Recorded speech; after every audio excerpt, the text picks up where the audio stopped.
аула деп аламанға аттанғанмын, жасымнан абай жырын ақтарғанмын. Қалың ел қайран жұрттың қамын айтқан қара сөзі жадымда жатталғанмын. Ассалаумағалейкум әз астанам, өзіңдей жүрегімде жатталған кім. Мен өзіңе 16 жасымда кеп білім қуып, осы елде қапталғанмын. Айтыста намысыңды қорғап жүріп, алаштан ақын деген атталғанмын. Осы жерде үйленіп, отау құрып, басыма Құдай берген бақталғанмын. Академик Рымғали Нұрғалидан білім ап, ғылым тауып мақтанғанмын. Көздің майын тауысып, кітап жазып, ғылымның кандидаты боқталғанмын. Тәжірибе жинақтап, қызмет қып, 15 жыл астанамда бапталғанмын. Орда бұзар 30-да орда елдің ақбатасын еліме аппарғанмын. Астанадан біліммен тәрбие алып, бүгінде орын тауып баптанғанмын. Астанам саған мәңгі қарыздарымын, бүгінгі бәрі саған мақтаулардың. Қорғайдан тобықтай боп келіп саған, ақтаңгер айбек болып аттанғанмын. Әйгерім, әйгерім. Құлақтың құршығанып ел көрерге, тақырыпты қосайын енді өлеңге.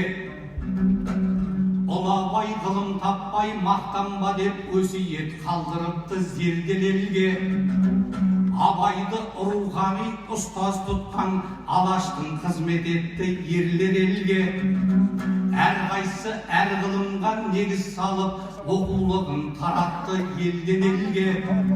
Қаншама ғұламалар шығар еді, репрессия зұлматы келмегенде. Алашқа Алла берген дағы болар, ілім білім ғылымға шөлдегенде. Қыршынынан қиылып кеткен менен, қаншама жасап кетті еңбек елге. Әйтеуір Мұхтар менен қаныш қалды, себеп боп шырағымыз сөнбегенге. Егер Мұхтар болмаса жетермеді, данышпан абайдай сөз зергер елге. Қалай болар еді деп толғанамын, ойымды арман ойлар кеулегенде. Қазақ қазір қаймаңда жүрер еді, алаштың арыстары өлмегенде. Дамыған елу елің былай тұрсын, 50 жыл алғызар ек кемдегенде. Әйгерім, әйгерім. Айтыстың арғынағын арқыратып, өлеңін таусуындай сарқыратып, сарағы сахнаға шыққан кезде алаштың тыңдаушы еді-ау халқын атып.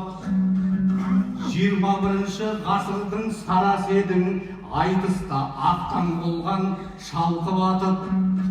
Саражан айналайын аманбысың, өзіңмен айтысуда жарты бақыт. Ардақты қарындастың біреу едің, қашанда жанай аулы нарқы жақып. Бір кезде шапыраштыға келінмін деп, сен бізді қорқытушен қалтыратып. Өзіңменен айтысқан барлық ақын, қашушы еді табанын жалтыратып. Айтыстан атан құсап жоқ боп кеттің, ашық күнде найзағай жарқылатып. Өзің күнді ұзатқан қыздар құсап, бұрылып та қарамай артыңа түк. Көзден кетсең көңілден кетесің ғой, ондайды кешірмейді жалпы уақыт. Қадамың құтты болсын қайтып келген, жанарын жасын ойнап жалқынатып. Ағайын сахнаға сара шықты, бұлттан шыққан күндей боп балқылатып. Ойда жоқта жоғалтқан алтыныңды алдыңа алып шықтым жалтыратып. кигізде ысқылаған күмістей қып маңдайын жіберейін жарқыратып әгиләрім, әгиләрім. Саражан өнеріңе ұлдың асық, сөйлеше өлеңіңе күлкі басып, Сараның сандығына білесіздер бүгінде Алталаштың жұрты қашып. Алағайын көрейік бізде бүгін Сараның сандығының кілтін ашып. Саражан сенде бүгін қарап қалма, отырмыз көптен көріп шұрқырасып. Сарымайдай сақтаған сыбағанды шығаршы сандығының құлбын ашып. Халқыңа тәбәрік қып жырынды төк, сағынған көгіндердің бұлдын ашып. Әгиләрім, әгиләрім.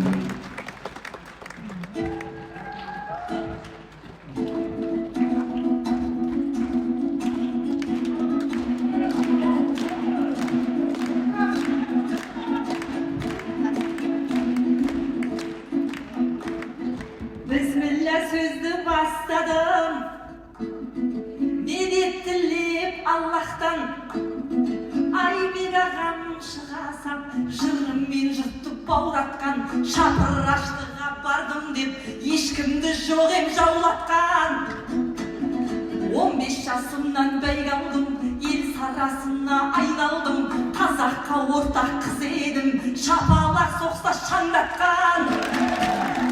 Олар Айбек ағасы айтысқа шықпай шеттегем, көрермендерге көптеген көрінбей жүрдім аулақтан.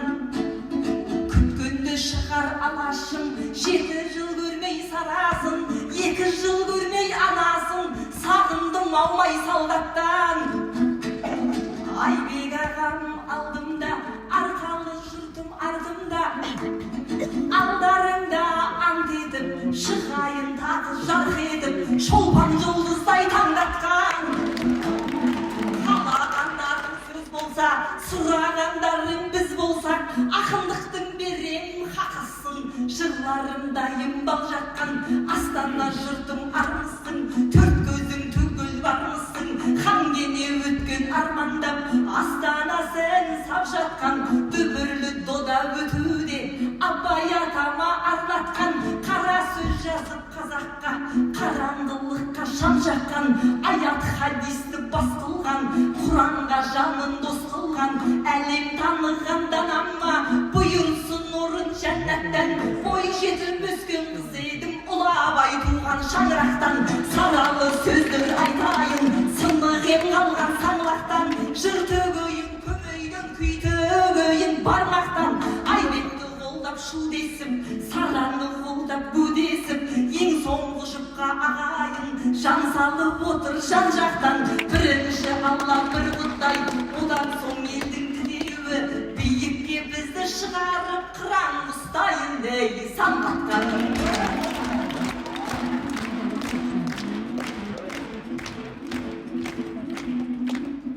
Қайранда менің қазағым, көңілімді тоқ қылдың.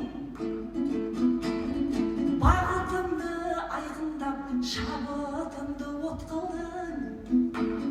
Танымал болған баршаға айтыста жүрген қаншама ақын қыздарды ардақтап, мейірімнен өтір септірдің. Тәушен апамды таудай қып, Әселхан апамды нардай қып, қошеметіңе бөктірдің. Алталаштан баталған, халық ақыны атанған, Әсия апам көрсетті қызуын нағыз шоқ тілдің. Ақмарал апам ақшынар, айтысқа біткен бақшығар, Маржан анар Кәрима. Айтыста жүрген жақсылар, Шымкені түктір апамма, шапалағынды соқтырдың. Тамсанған күллі тыңдарман, қырықтай көлік жүлде алған. Тұрсынбаева Айнұрдың жырынан шекер жеп тұрдың. Құралай апам жүректі, Оралдан шыққан жібекті, Астанаға алдырып, астарлы өлең төктірдің. Осыларға жалғасқан шабысымнан танбастан, айтысқа алғаш шықтағанда мені де жаңалеп қылдың. Көрінбей еткен анадан апаларымды жоқтатпай, әпкелер сөзін тоқтатпай, сіздерге бүгін бет бұрдым. Өлеңнің жолын жалғаған, алтын домбыра алмаған, аманатын ақын қыздардың арқалап бүгін кеп тұрмын. Қолдан нәзік болсам да, қылыштан өткен өткірмін. 7 жыл салып араға, оралған қайта сараға. Көзайым көрермендерім, өлеңге өлермендерім, аялы алақандарын аямай соғар деп тұрмын.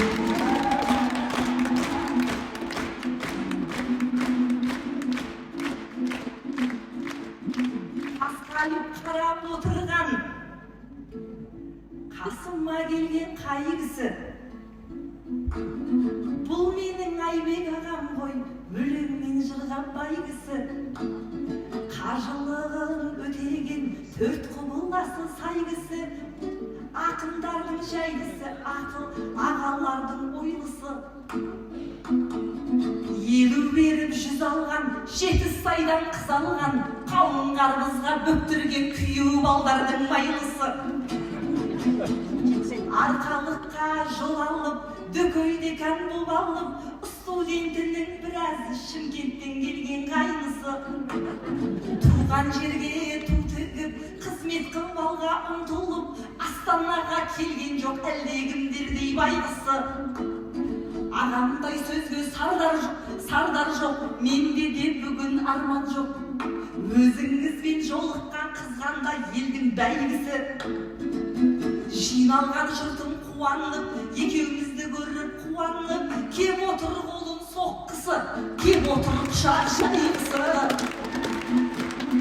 Бозыңдей боздаған, халықтың жырын қозғаған, ақындар ғана мен білсем өнерпаздардың байғысы. Торғайдың мұңын мұңдаған, қазақтың жоғын жырлаған, қарсыласым бүгінгі Алаштың алтын Айбегі, айтыстың асан қайғысы.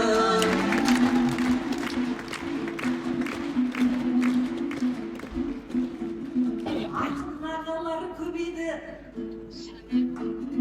таныған жалпы жаһаным, солардың сенде бір едің, тигізген күндей шапағын.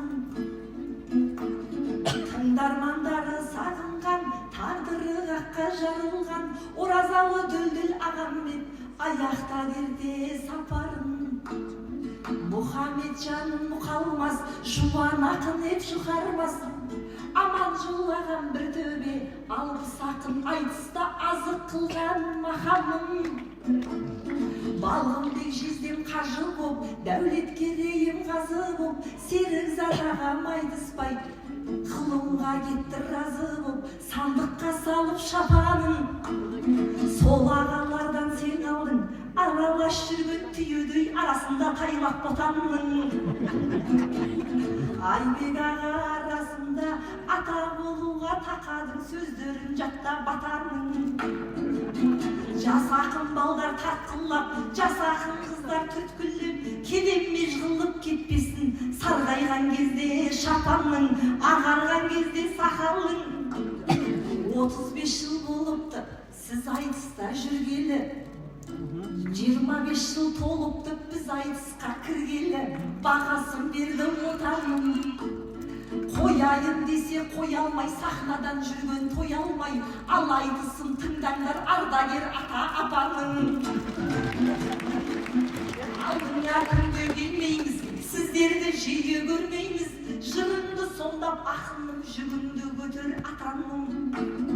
Өлеңнен солым жегізіп, халқыма пай-пай дегізіп, айналайын қазағым, алдыңда барды оу салмасам адырра қалсын дей атағым.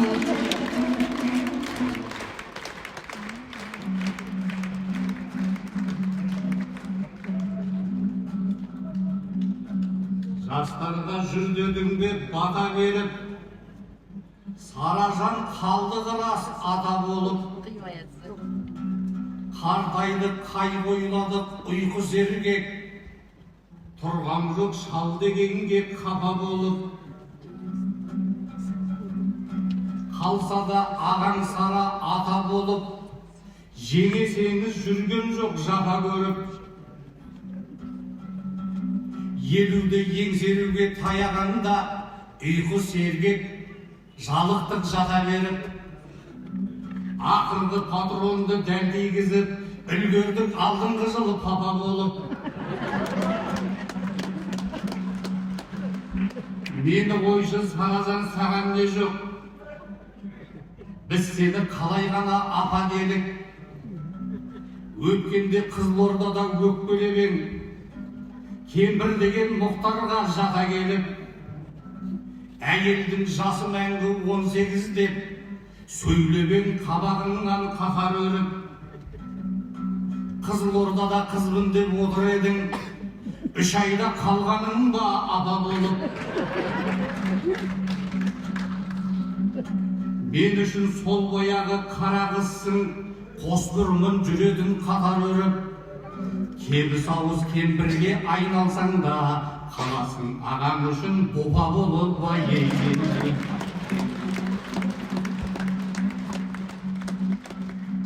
Игілмей байға мойын ханға басым, торғайдың мекен қылдым паңдаласын.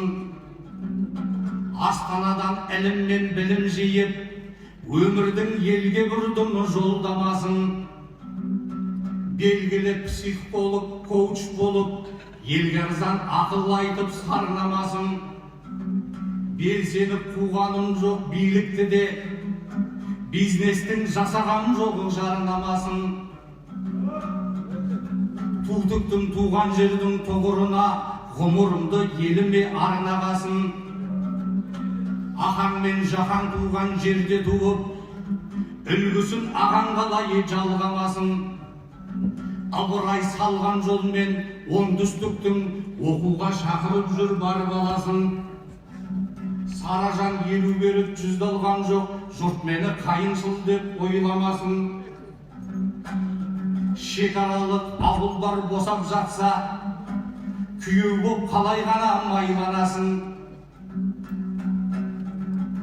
Дүниеге дүрбелең боп қалған жатқан шақта, қауын қарбыз жеп қалай жайланасын. Шекараң ашып қалса қор баласын, қазақтың күмсі үйді сонда басын. Ел бүгіншіл менікі, ертең үшін Ахметші ел қамын қамданасын. Арманым болмас еді сарарқамның, қара көзге толтырсам сардаласын.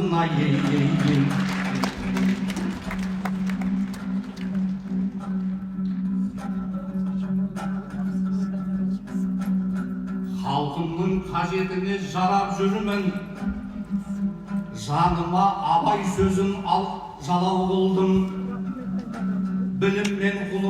Білім мен ғылым құмар жас өркеннің жүрегіне шоқ тастап алау қылдым. Қашық боп абай айтқан 5 нәрседен, асық боп 5 асылға амал қылдым. Талапты терең ойлы еңбек құмар шәкірттер тәрбиелеп маман қылдым. Және де қанағатшыл рақымды өзінің кәсібіне адал қылдым. Абайша айтсам кетігін тауып беріп, кірпішін дүниенің қалап жүрмін.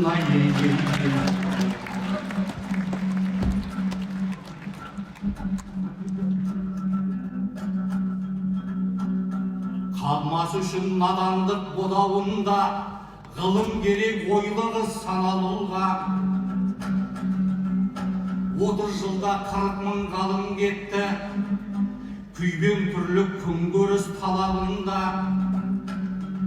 Аладорба арқалап амалсыздан 90-шы жылдардың заманында.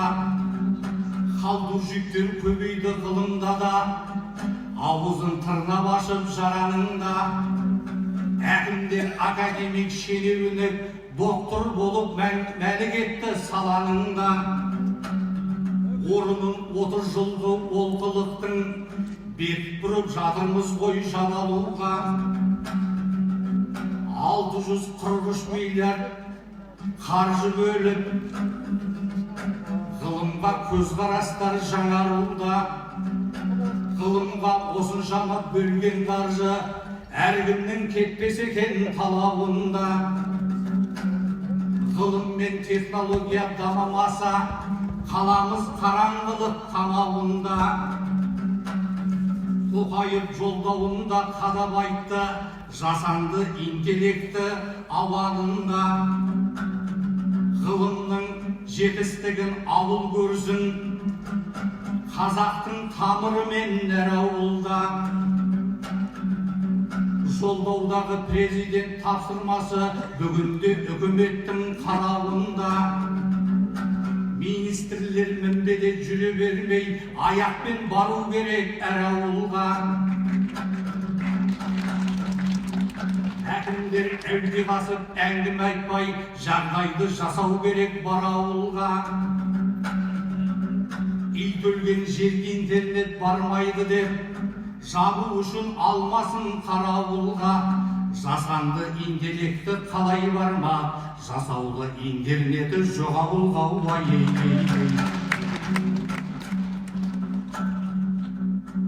Өлсе орным қара жер сыз болады, өткіртін бір ұялшақ қыз болады. Ақындар өнерпаздың байғұсы деп, айтқаныңа жүректің сыздағаны. Айда салған шығарсын ұйқас үшін, ол үшін кешірейік қыз баланы. Өлең сөздің патшасы сөз сарасы, деп айтқан ұғалдық па біз дананы. Сөз патшасы өлеңді тудыратын, ақын деген өнердің мұзбалағы. Ақындар қашан байғұс болып еді, төмендетіп бермейік біз бағаны. Ақын деген аңқылдақ мәрт халық қой, өлеңінен көрінген ізгамалы. Бір қыздың бетіндегі менге бола, садақа қыласалар 100 қалан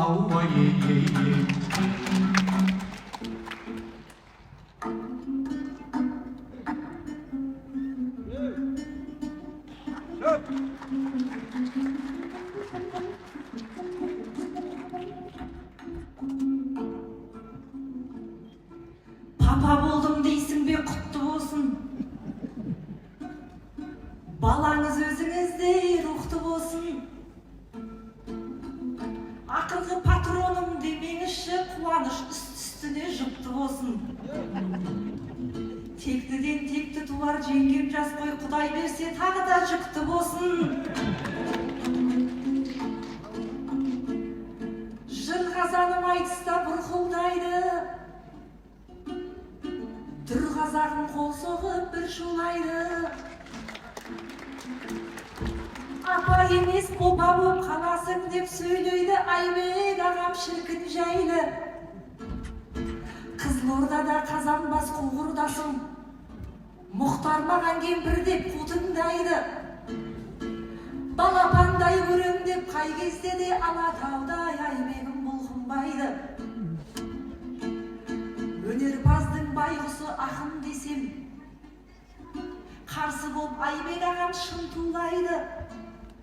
Негізінде айтпағым мынау еді, қайшылық қарындастан құртылмайды. Байғұс емей немене ақындардың ақиқатын қоғамда кім тыңдайды? Ақын байғұс болмаса айтыста айтқан шумақтары эфирден қырқылмайды. Ақын байғұс болмаса қазақ тілдің жағдайы неге сонша тұр-тұрлайды? Біз айтқан жемқорлықтар жойылмайды, біз айтқан парақорлар құртылмайды. Сіз айтқан облыс неге ашылмайды, біз айтқан жастар неге жыр тыңдайды? Фонограмма мен әншілер миллион тапса, жазушының кітабы құн тұрмайды. Ақын киген шапанның жеңі қысқа, дегенді айтқан Исағам ұмтылмайды. Жүрсін ағам айтқандай қалт-құлт еткен қаламнан шын шедевр жыр тумайды. Ханым жайлы байыптың бір сөзі бар, сабыр уақыты сылжылдайды.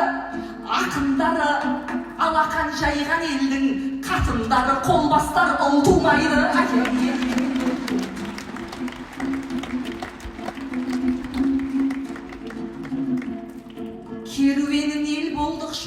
бастар. Біздің жақта болмайды қатал жоспар.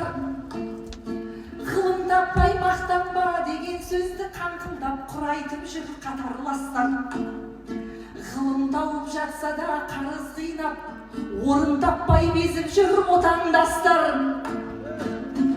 Шетелге жиі шығып жұмыс істеп жүр, елдің жүгін көтерген атан жастар. Қызыл тіл шындықты айтып шешілесің, кесілсең баспен бірге кесілесің.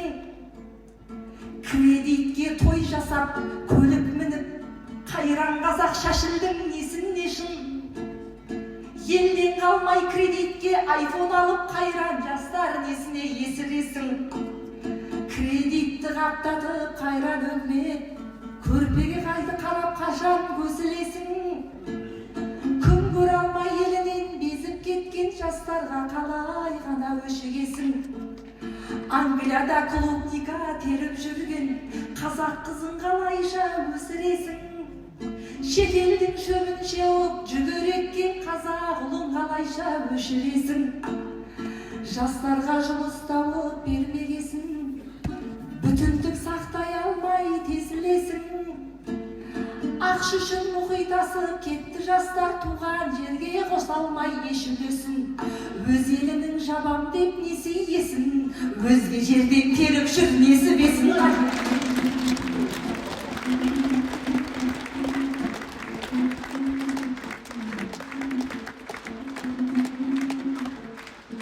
Өлсем орын қара жер сыз демей ме?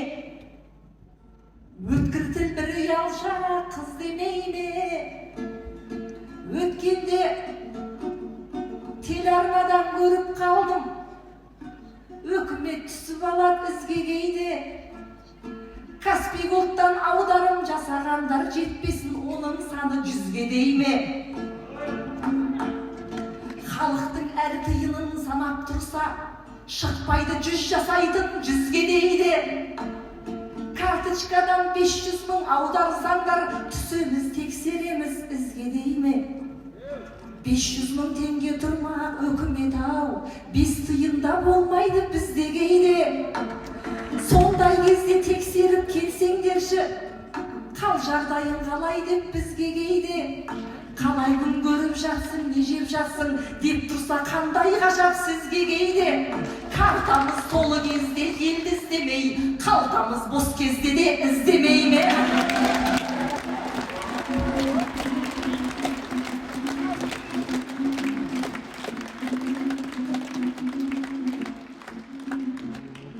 Аллаға ұнамдысы адал еді, шайтанға ұнамдысы арам еді. 5 нәрседен қашық бол дебе деген абай, 5 нәрседен қашуды қалап еді. Бекерге мал шашатын бүгінгілер, садақаға келген дау сараң еді. Дәл абай туған күні концерт берген, Джейлоны әкелген қай маман еді. 180 мың теңгеге билет алып, жиналған 50 мыңдай адам еді. Әншейінде халықта жағдай жоқ деп айғайлап зарлауымыз жаман еді. Концертке тайдың құнын төлеп кірген, кредитке батқан елдің заман еді. Сол ақшаны анасы әкесіне сыйламаған перзентің қараң еді. Немесе бір бал қазақтың баласының дамуына жұмсасау бағалы еді. 180 мың теңгені бір мұқтажға берсең қыстық соғымын алар еді.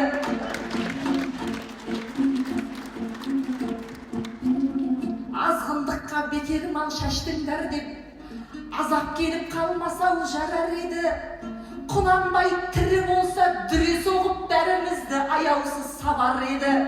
Дженниферге жыртылып кеткен ақшаң, жетімдердің жыртығын жамар еді.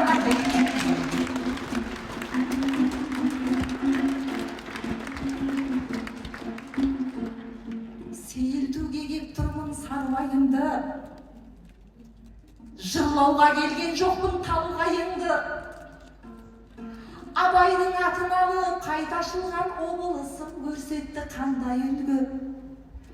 Ашынмай қалған жалғыз облыс бар, соны ойласам тоғырар тал бойымды. Торғаймын облыс болмай қоймаймын деп талай рет тақылдаттың таңдайымды. Жұғысты болсын аға бізден сізге, бір Алла жеңілдетсін жағдайыңды. Ахмет пен Міржақыптар туған жерге иіп қойсын Құдайым барбайыңды. Арманың орындалып сарыарқаға, ел толтырып қол қалдыр мал жаюды. Облыстың атауын Ыбырай деп қайтадан жарқыратсын маңдайыңды. Осы бір ақ тілегім қабыл болсын, биікке көтерсін жауын ардайыңды. Ақындардан бір атым шықпайды ма, аяға түсіндім ойнан жайымды. Берік уәли басқарса абайымды, Айбек Қали басқарсын торғайымды.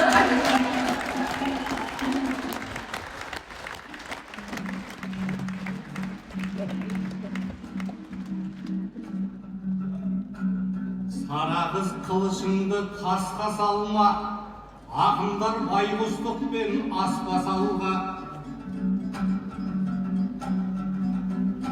Ақынның сөзі қор боп жүрді ғой дедің, бірақ та байғұстыққа жатпас ол да. Мыңмен жалғыз алысып қайран сөзі, қор боп өткен абайдай қасқа шалда. Бірақ ол байғұстық боп саналмайды, Құдайым байғұстықты басқа салма.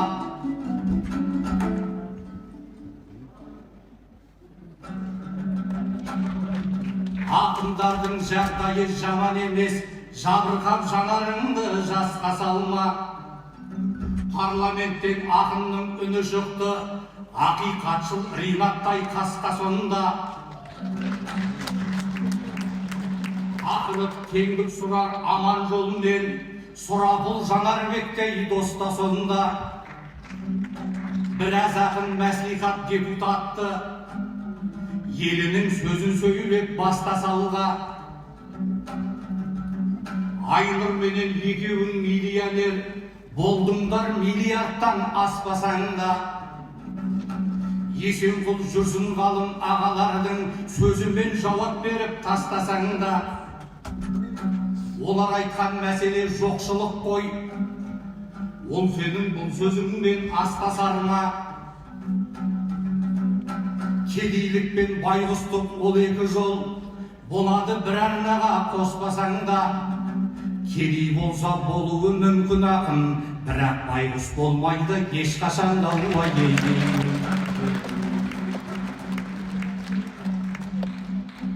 Нанғыз сара қалқан тілегіңе, тілегің жылы тиді-ау жүрегіме. Мынау 5 күн жалғанда не жетеді, аяулы қарындастың тілеуіне. Абай облысының жолын берсін, Ахмет Міржақыптың ұл еліне. Келесі апта барады президент, Торғайдың күтіп отыр дүреліде. Бір жақсы жаңалықты болама деп, Ағордаға құлағын түреді де. Жан бітіп Тоқайыптың қадамымен, қан жүгіріп Торғайдың іреңіне. Жарық сәуле келеді деп сенемін, тоз-тоз болған Торғайдың түнегіне уа ейдей.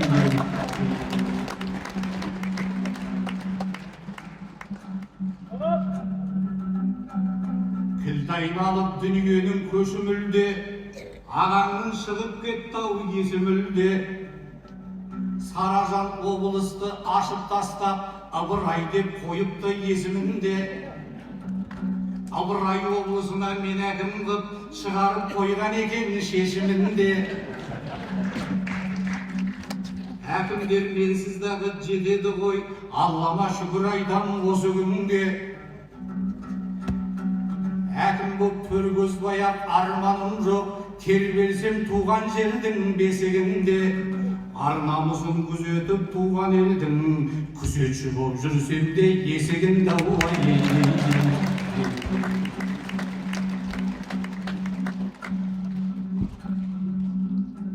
Ғылымға бет бұратын шақтан ағыз, біз неге ғылым таппай мақтанамыз? Өзгелер алғын толып жатқан кезде, біз болсақ өткен шақты ақтарамыз. Қазақ қып алу үшін Шыңғыс ханды өнбейтін дауды қуып аттанамыз. Ғылымға миллиардтап қаржы бөлдік, желіден мәліметті ап қараңыз. Грантты жыртыс қылып таратқанмен ашылған көп жаңалық жоқ қараңыз. Шетелдегі ғылыми журналдарда мақала шығардық деп шаттанамыз. Ақшаға жаздыртып алған мақаланы есеп қып министрге ап барамыз. Осыдан дамып жатқан ғылым бар ма? Құрбосқа қаржы шашуын-ақ қараңыз. Армияң жұрт ит жылғы қаруменен, жау шапса енді қалай сақтанамыз? Әскерім жүр тәртібін түзей алмай, олармен елді қалай ап қаламыз? Шабытпен әскеріне кеткен балалар табытпен қайтып жатыр көп баламыз. Бұрынмен әлем қазір соғысып жүр, бұрынмен 40 жылғы тапталамыз.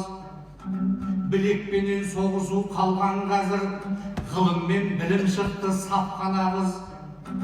Ғылыммен қарулану керек бізге, жасамай жаттанабыз жоқтанағыз. Жасанды интеллекті заманында ғылымнан ғана жұртын бақтабамыз. Сонда ғана әлемдік кеңістікте орнықты орын тауып баптанамыз.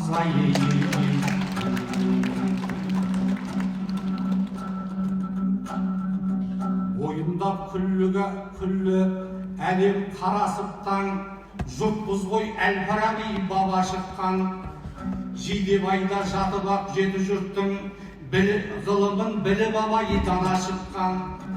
Алтақ класс біліммен екі бірдей ғылымды жасап Ахмет дара шыққан. Академик Сәтбаев соңын ертіп, қанша академикті ала шыққан. Ұлдарын қазақ деген дарынды ұлттың ел болса, күллі әлемнің сана соққан. Шетелде қанша қазақ ғалымы жүр, ғылымда топты жарып дара шыққан. Google менен Силикон алқабында жүйріктер жүр табанын тағасытқан. Пәндік олимпиададан халықаралық жеңімпаз талай қазақ бала шыққан. Солардың басын қосып қолдау берсек, еліміз дамымай ма бағасыптан.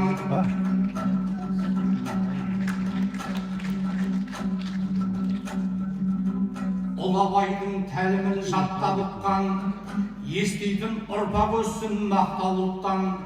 Темірқазық Абайым тұрған кезде әулие іздеп қайтамыз басқа жұрттан. Ғылым тауып мақтанар күнде туар, қазақтың маңдайына бақ дарытқан. Ғылым қуу келеді қолымыздан, жұртпыз ғой ал ерекше тек дарытқан. Аз ғана жалқаулығы бар демесең, қазақтың ағыл артық көп балықтан.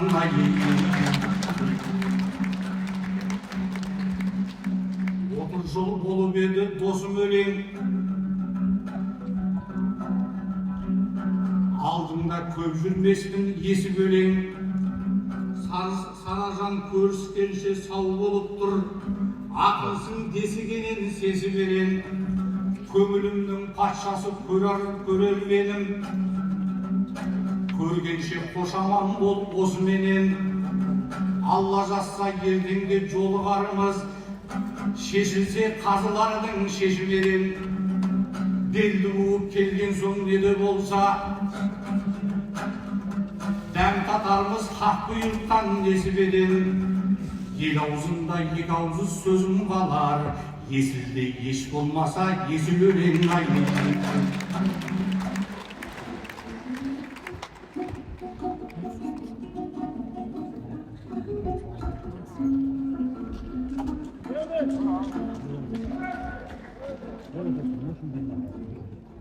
Демеймін аға, сізді жығу керек, кей сөзіңе қарсылық қылу керек. Байғұстық пен байлықты өлшемеймін, ағамыз құлақ десем мұрын деп. Ақынның өзін емес сөзін сыйла деп қоғамға айтылды жырын бөлек. Сіз оны байлыққа кеп тіредіңіз, құлақты қарсыласқа түру керек. Сөзі жетім ақынның өзі жетім, сөз ұқпаса жырларын шығын келеді. Қайран сөзім қор болды деген Абай тобықтыға шағыпты мұңын бөлек. Ақын айтып шенеунік орындаса, ақынды бақытты деп білу керек. Ақын айтып шенеунік мыңқ етпесе, міне соны байғұстық деп ұғу керек. Әкімді көрген кезде құрметтейтін, ақынды өлген кезде құрметтейтін қоғамдағы система сыну керек.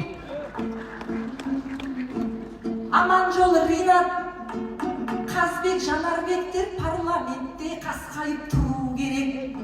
Айтулы ақындарға мінбер берген үкіметке шапалақ ұру керек.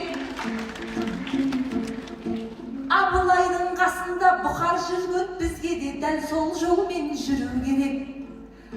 Депутаттың бәр ақын болмаса да, Бұқарларға көңілді бұру керек.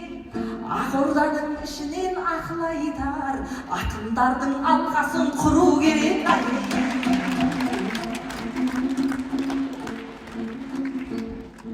Қолыма бәйге болса байрақ алам, ақын байыл алдында сайрамаған. Бір сахнаны бөлісу бір мәртебе, өзіңізбен айтысып Айбек ағам. Қалиып болғаныңмен халқың үшін ағиып боп қаласың қайран ағам. Кәдімгі әкім болып кетпесең де қадірлі ақын қылып сайлап алам. Жас болды өмір еркін бойламаған, күн ертең не боларын ойламаған. Шарықтап кетсем дағы осы айрыста, өзіңдей қамқор аға қайдамаған.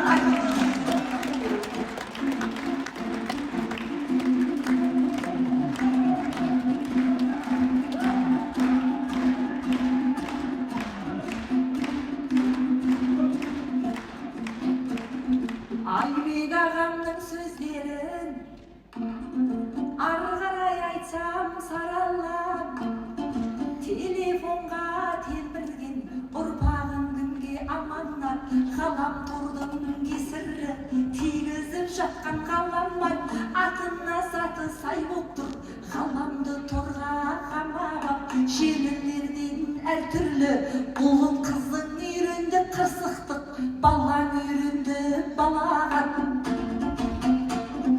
Балаларды ұлайдың әртүрлі жоба балалап, тиктокпен емес қызыңды, так-такпен тыңдат азамат. Инстамен емес ұлыңды, исламмен өсірей жамағат. Мемлекеттің айтсам жағдайын, мемлекет мені тыңдай ма? Ол қылықтар болмаса, зарланып сара жырлай ма? Тоқталып өтсем әр пәнге, әліппені оқыттық, әліпті білер қыз қайда, ана тілін тоқыттық, қазақша сайрар ұл қайда, тарих пәнін игеріп, тарихын білген түр қайда, оқушының шыққан аузынан әдебиеттегі жыр қайда. Қазақилықты балаға сіңіру керек мұндайда, көзін ашқан қазақтың тумайды қайтып ыбырайда. Ұлттық тәрбиемізді оқушыға сіңірмей келешек келмес ыңғайға. Ер төстіктей дамитын, ер тарғынды танитын, Махамбеттің жырына бала жігерін жалидын тастай қылып айтып беретін абай жолының тарихын оқушыларды шығарып кеудеңді қағар ей күн қайда.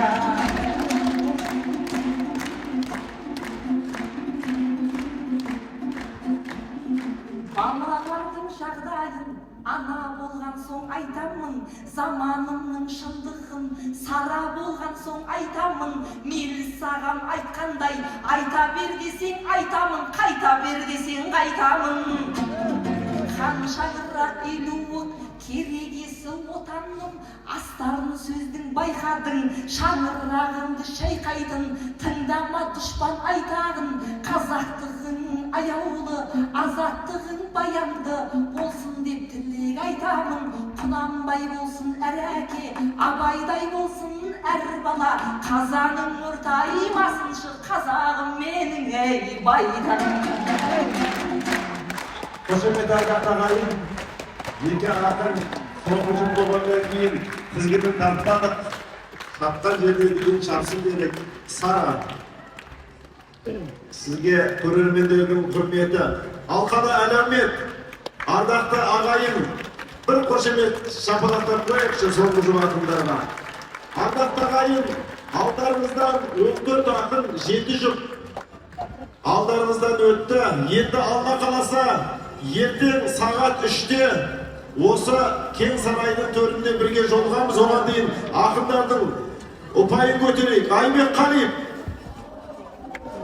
түгел 10. Айбекпен айтысқан Сара Тоқтамыс бар.